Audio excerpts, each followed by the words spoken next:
It was supposed to be just another segment. Cameras were rolling, lights were bright, and the panel was ready. On one side sat Candace Owens, known for her sharp opinions, powerful rhetoric, and unapologetic conservative stance. On the other, Representative Jasmine Crockett, a fierce voice from the left with a legal background and the kind of calm composure that unnerves even the boldest opponents. What started as a routine political debate quickly turned into one of the most talked about moments in recent television history. The discussion began with tensions already high. The moderator barely finished the introduction when Candace jumped in, launching into a tirade about the state of American politics, leadership failures, and her views on crime and cultural decay. She painted a grim picture and pointed fingers with precision. But what no one expected was Jasmine's silence. She didn't interrupt. She didn't fidget. She waited. When the time came for her to speak, Jasmine leaned forward, looked Candace directly in the eyes, and calmly said, "Are you done?" The audience held its breath. Candace, taken aback for just a moment, gave a sarcastic nod.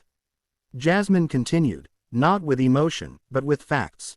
Cold, hard, precise facts. She began with policy inconsistencies, pulling up quotes from Candace's past interviews and writings. With each statement, Jasmine drew connections between the rhetoric and the real-world consequences of spreading misinformation. She cited statistics, named sources, and referenced legal rulings. Every point was backed by evidence, and every counter was impossible to deny. The room started to shift. Candace tried to interrupt, but Jasmine raised her voice just slightly. "No, let me finish," she said. The authority in her tone was undeniable. She wasn't grandstanding. She wasn't performing. She was prosecuting, with the discipline of a seasoned lawyer and the heart of someone who's lived through the very policies being debated. The most shocking moment came when Jasmine pulled out a printed statement that Candace had made on her podcast months ago. It was inflammatory, controversial, and, as Jasmine pointed out, legally dangerous. She read it aloud, line by line. "This right here isn't just wrong. It's reckless," she said. "Do you know how many people take this as gospel? How many believe what you say without ever questioning it?" Candace's demeanor changed. The confidence cracked. She tried to push back with her usual flair, questioning Jasmine's motives, throwing in accusations, and even veering off topic. But it wasn't working. Jasmine kept bringing it back to the facts. At one point, Candace claimed she was being attacked unfairly. Jasmine didn't flinch. "You call people out all the time. You go after women, communities, entire movements. But when someone checks you with evidence, suddenly it's an attack. That's not how accountability works," she said.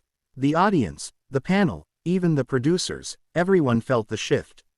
The energy was electric. Social media lit up. Clips were shared within minutes.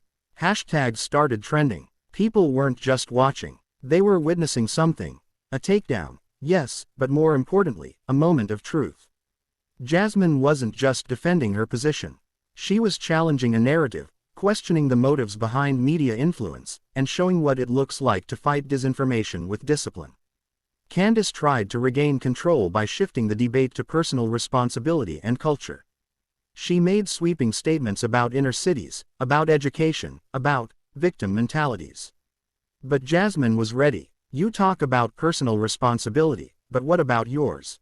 she asked. "You sit in a powerful position, with millions of people listening. Do you feel no responsibility to tell the truth?" It wasn't just what Jasmine said, it was how she said it. Calm, measured, relentless. She didn't let emotion cloud the facts, but she let her passion show through her commitment to clarity. It was a masterclass in control.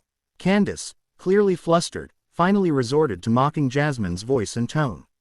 "You think you're better than everyone because you talk like a lawyer," she snapped. Jasmine smiled, paused, and responded, "No, I don't think I'm better. I just come prepared." Boom. That line echoed far beyond the studio walls. People online turned it into memes, reels, TikToks, and tweet threads. The clip reached millions within hours. Commentators on both sides were stunned. Even those who normally disagree with Jasmine had to admit, she held her ground, she knew her stuff, and she didn't back down. The fallout was immediate. Pundits tried to spin it. Some tried to defend Candace's performance, while others openly criticized her for walking into a debate without her usual armor. But the truth was out there. The video was everywhere, and the public made up their own minds. Journalists wrote articles. Late-night hosts joked about it. Influencers posted reaction videos. But one thing remained consistent. Jasmine's delivery, her presence, and her command over the facts had left a mark. This wasn't just a viral moment. It was a reminder of the power of preparation, clarity, and integrity in the middle of chaos. In the days that followed, Jasmine kept a low profile. No celebratory posts, no interviews, just silence. That spoke louder than anything. She didn't need to explain herself. She had already said everything that needed to be said. Meanwhile, Candace went on a brief social media hiatus. Her usual commentary was absent. And when she did return, it was with a much different tone, less aggressive, more defensive. The internet noticed. The shift was undeniable. Behind the scenes, insiders say the network was overwhelmed with feedback. Emails, phone calls, tweets, most in support of Jasmine, many calling the moment a wake-up call about media accountability. Producers, allegedly, are now rethinking how these panels are structured, and who they put up against someone like Jasmine Crockett. What this entire moment showed wasn't just a viral clash.